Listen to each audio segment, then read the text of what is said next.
La paz y el amor de nuestro Señor Jesucristo esté en vuestros corazones. Y continuando con nuestra lectura diaria, la Biblia en un año, el día de hoy nos corresponde los capítulos del 4 al 8 de Segunda de Samuel.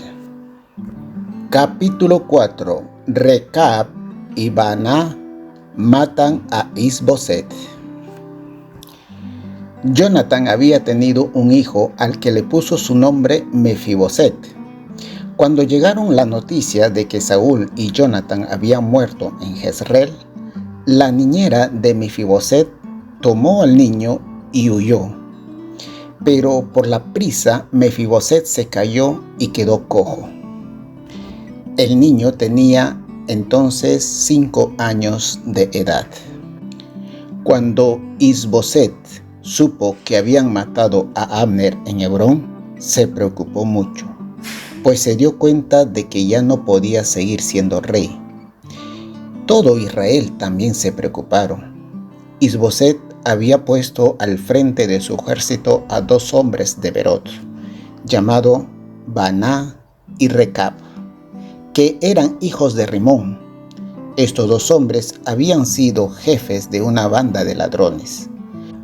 Aunque la gente de Berot se había ido a Gitoim y allí se consideraban extranjeros, ellos se consideraban miembros también de la tribu de Benjamín. Y Baana y Recab fueron a la casa de Is-Boset y entraron como si fueran a comprar trigo. Como era la hora en que se hacía mucho calor, lo encontraron durmiendo. Entonces le clavaron un cuchillo en el estómago, le cortaron la cabeza y luego huyeron sin que nadie lo viera. Caminaron toda la noche por el camino de Arabá hasta llegar a Hebrón. Una vez allí, le llevaron a David la cabeza de Is-Boset y le dijeron: «Aquí tiene su majestad la cabeza de Is-Boset, hijo de su enemigo Saúl, que quería matarlo». Dios ya le había dado a Saúl su merecido, pues todos sus hijos están muertos.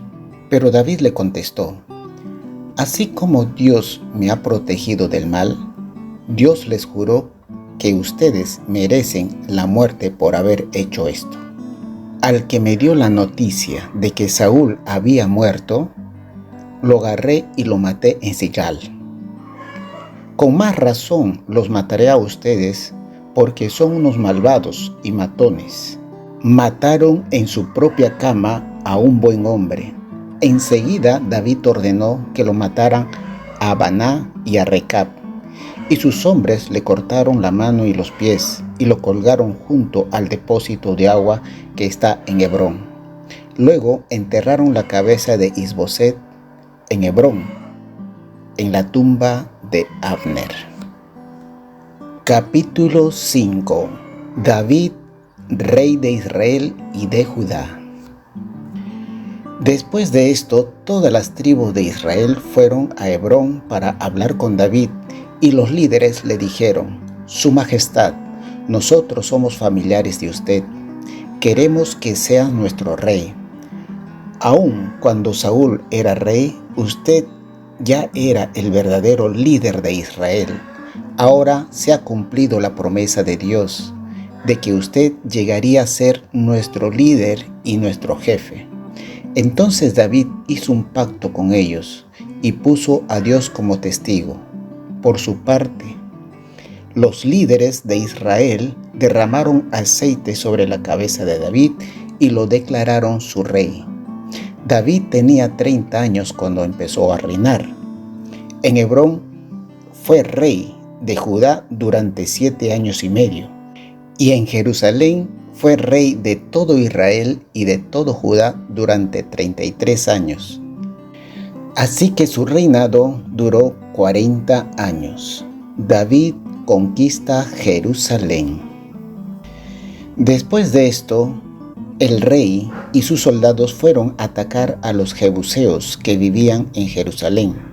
Los jebuseos estaban seguros de que David no podría conquistar la ciudad, así que le dijeron en son de burla: A esta ciudad no entrarás.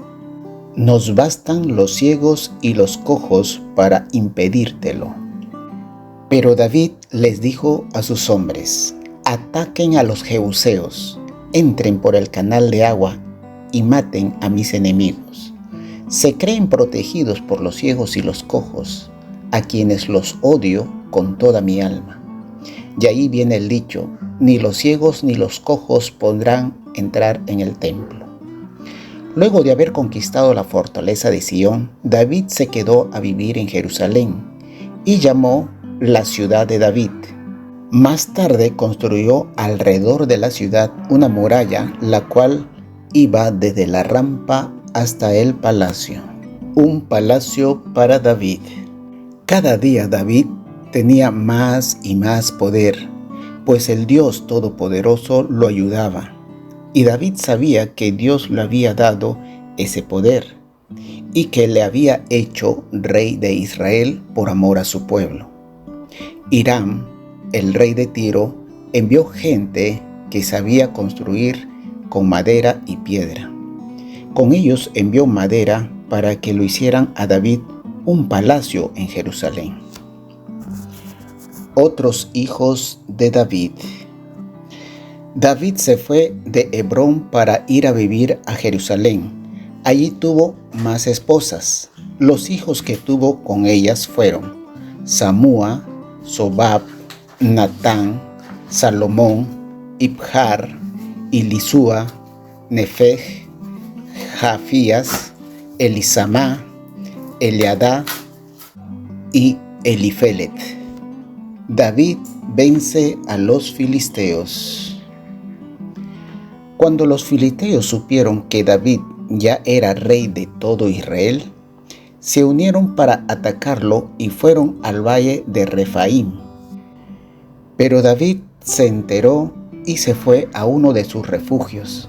Allí consultó a Dios: si salgo a pelear contra los filisteos, ¿me ayudarás a vencerlo?, lo preguntó.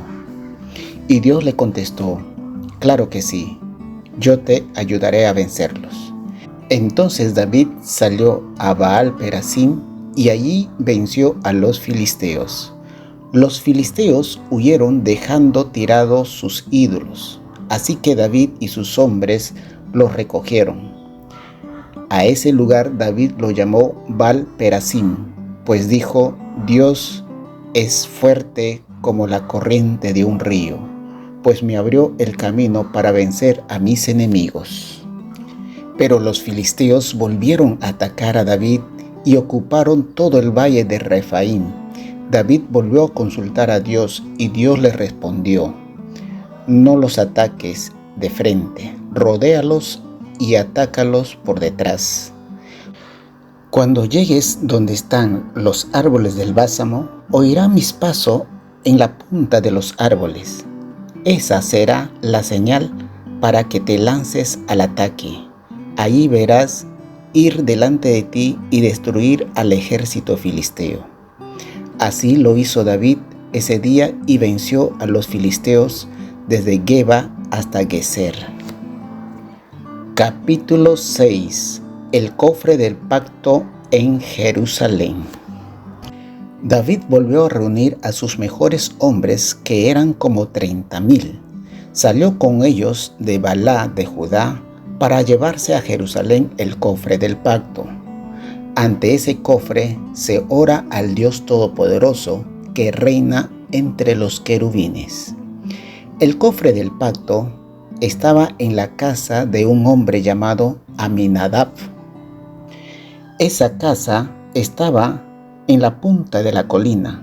Cuando sacaron de allí el cofre del pacto, pusieron sobre una carreta nueva que iba de Gilboa Uzá a Jalión, hijo de Abinadab. Ajalio iba delante del cofre. David y todos los israelitas iban danzando y cantando muy alegres delante de Dios, al son de la música de arpas, panderos, platillos, castañuelas y otros instrumentos de madera y de cuerdas. Cuando llegaron a un lugar que se limpia el trigo, se tropezaron los bueyes que jalaban la carreta.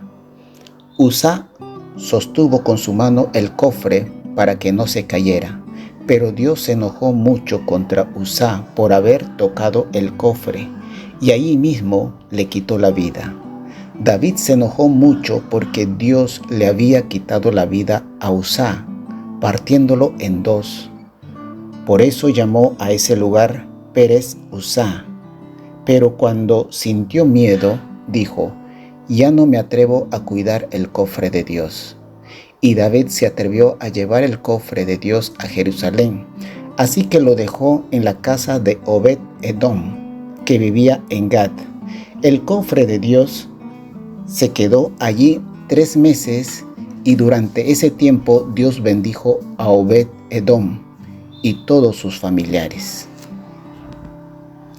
David lleva el cofre del pacto de Dios a Jerusalén. Alguien fue a decirlo a David. Como Obed-Edom tiene en su casa el cofre del pacto, Dios lo ha bendecido mucho, lo mismo que a sus familiares, y le ha dado más de lo que tenía. Entonces David se fue a la casa de Obed-Edom para llevarse el cofre del pacto e hizo una gran fiesta. Cada vez que lo llevaban el cofre, daba 6 pasos. David ofrecía a Dios un toro y un ternero. Para agradarle a Dios, David danzaba con mucha alegría, llevaba puesta solo una túnica sacerdotal de lino. Así, entre gritos y alegrías y toques de trompetas, David y todos los israelitas llevaron el cofre del pacto a Jerusalén. Mical, la hija de Saúl, estaba por la ventana del palacio cuando el cofre del pacto iba entrando a la ciudad, y se disgustó mucho al ver cómo el rey David saltaba y danzaba para agradar a Dios. El cofre del pacto de Dios fue llevado a una carpa que David había preparado. Allí David le presentó a Dios muchas ofrendas de animales y de vegetales. Luego bendijo al pueblo en nombre de Dios, y a cada uno de los presentes le dio un pan de harina, unos dátiles y a otros pasas. Después de eso, todos se fueron a su casa. También David se fue a su casa, y al llegar empezó a bendecir a su familia. Pero Mical le dijo: hoy has hecho el ridículo. No te has portado a la altura de un rey. Con los saltos que dabas, hasta la última de tus sirvientes te dio el trasero. Realmente te has portado como una persona vulgar y sin vergüenza. David le contestó: dancé, lo hice para agradar a Dios, y recuerda que fue Dios quien rechazó a tu padre y a tu familia. Además, fue Dios mismo quien me eligió como rey de su pueblo. Y si a ti te parece que me he rebajado, pues seguiré rebajándome aún más todavía. Pero aún así, esas sirvientas que dices comprenderán lo que hago, lo hago para honrar a Dios, y también ellas me honrarán. Y Dios castigó a Mical, por eso ella nunca tuvo hijos. Capítulo 7. Dios hace una promesa a David. Dios ayudó a David para que lograran la paz con sus enemigos y pudiera vivir tranquilo en su palacio. Entonces David dijo al profeta Natán: ¿dónde está bien que yo viva en un palacio de maderas finas, mientras que el cofre del pacto está en una carpa? Natán le contestó: haz lo que creas conveniente, pues Dios te apoya en todo. Sin embargo, Dios habló con Natán esa misma noche y le dijo: ve y dile de mi parte a David lo siguiente: ¿cómo es eso que tú quieres construirme una casa? Dime cuando le pides a los jefes de Israel que me hicieran una casa de maderas finas. Si desde que los saqué a ustedes de Egipto, siempre he vivido en una carpa. Yo soy el Dios Todopoderoso. Yo soy el que te puso al frente de mi pueblo cuando eras un simple pastor de ovejas. Yo soy quien siempre te ha ayudado y te ayudaré a derrotar a todos tus enemigos. Yo soy quien también te hace muy famoso en este mundo. También a mi pueblo Israel le he dado un lugar donde pueda vivir en paz. Nadie volverá a molestarlos ni a hacerles daño. Como cuando gobernaban los jueces, tú, por tu parte, vivirás en paz con tus enemigos. Además, yo haré que tus descendientes salgan los reyes de Israel. Después de tu muerte, yo haré que uno de tus hijos llegue a ser el rey de mi pueblo. A él lo dejaré que me construya una casa y haré que su reino dure para siempre. Yo seré para él como un padre y él será para mí como un hijo. Si se porta mal, lo castigaré como castiga un padre a su hijo, pero nunca lo abandonaré como abandoné a Saúl. Además, yo haré que tu reino y tus hijos dure para siempre. Natán fue y dio el mensaje a David. Entonces David se fue a la carpa donde estaba el cofre del pacto. Se sentó delante del Dios y le dijo: Mi Dios, ¿cómo puedes darme todo esto si mi familia no valemos tanto? ¿Y cómo es posible que me prometas darme aún más y que siempre bendecirás a mis descendientes? ¿Qué más te puedo decir, Dios mío, si tú me conoces muy bien? Tú me dejas conocer tus grandes planes, porque así lo has querido. ¡Qué grande eres, Dios mío! Todo lo que de ti sabemos es verdad. No hay ningún otro Dios como tú, ni existe tampoco otra nación como tu pueblo Israel. ¿A qué otra nación la librarás de la esclavitud? ¿A qué otra nación le hiciste tan famosa? Tú hiciste muchos milagros a favor de nosotros y arrojaste lejos de nosotros a las naciones y a sus dioses. Así hemos llegado a ser tu pueblo y tú nuestro Dios. Y esto será así por siempre. Mi Dios, yo te pido que le cumplas a mis descendientes estas promesas que me acabas de hacer. Haz que ellos se mantengan en tu servicio para que tu nombre sea siempre reconocido y que todo el mundo diga que el Dios de Israel es el Dios Todopoderoso. Dios mío, yo me atrevo a pedirte esto porque tú has dicho que mis descendientes serán siempre los reyes de tu pueblo. Te ruego que los bendigas para que siempre te sirvan. Tú eres Dios y lo que tú dices es verdad. Por eso estoy seguro que tú cumplirás lo que has prometido. También sé que tú los bendices y ellos te servirán para siempre. Capítulo 8. Otras batallas de David. Poco tiempo después, David atacó a los filisteos, le quitó la ciudad de Megabá y lo tuvo bajo su poder. También derrotó a los moabitas, los hizo acostarse en filas y a cada 3 soldados, a 2 lo mataba y a 1 le perdonaba la vida. Así fue como los moabitas tuvieron que reconocer a David como su rey y pagarles impuesto. Hadad-Ezer estaba por recuperar el control sobre la región del río Éufrates, pero David lo derrotó. Hadad-Ezer era hijo de Roab y rey de Sobá, y como resultado de la batalla, David tomó preso a los 600 jinetes y 20,000 soldados de a pie. La mayoría de los caballos les rompió las patas y solo dejó sanos a 100. Los arameos que vivían en Damasco vinieron a ayudar al rey Hadad-Ezer, pero David mató a 22.000 de ellos. Luego puso guardias entre los arameos que vivían en Damasco, y también ellos tuvieron que reconocer a David como rey y empezar a pagarles impuestos. David tomó los escudos de oro que tenían los oficiales de Hadad-Ezer y se lo llevó a Jerusalén.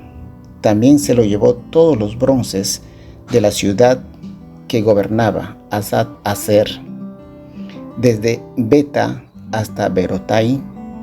Así fue como Dios le daba siempre las victorias a David. Hadad-Ezer había peleado muchas veces contra Toi, rey de Hamat. Por eso, cuando Toi supo que David había derrotado al ejército de Hadad-Ezer, envió a su hijo Joram a saludar y felicitar al rey David por su triunfo. Joram le llevó al rey de David regalos de oro, plata y bronce. David le entregó todo esto a Dios, junto con el oro y la plata de las naciones que había conquistado: Edom, Moab, Amón, Filistea, Amalek y Sobá. Y David se hacía más y más famoso. En cierta ocasión mató a 18.000 edomitas en el Valle de la Sal. Luego puso guardias por todo su territorio, y así los edomitas reconocieron como rey. Dios siguió dándole victoria a David. Y como rey de los israelitas, David siempre fue bueno y justo con ellos. Los asistentes de David. Los principales asistentes de David fueron los siguientes: Joab, hijo de Zurai, que era jefe del ejército; Josafat, hijo de Ahilud, que fue secretario del reino; Sadoc, hijo de Ahitub; y Abinadab, hijo de Abiatar, que eran sacerdotes; Serasías, que era su secretario personal; Benaías, que era hijo de Joidá, jefe del grupo filisteo al servicio del rey; y los hijos de David, que eran sacerdotes. Esto es palabra de Dios. Lo recibimos, Señor. Esperamos que te hayas edificado con el mensaje de hoy y que lo compartas con otros. Por favor, haz planes para unirte a nosotros para una nueva lectura diaria, la Biblia en un año. Bendiciones y hasta mañana, si Dios lo permite.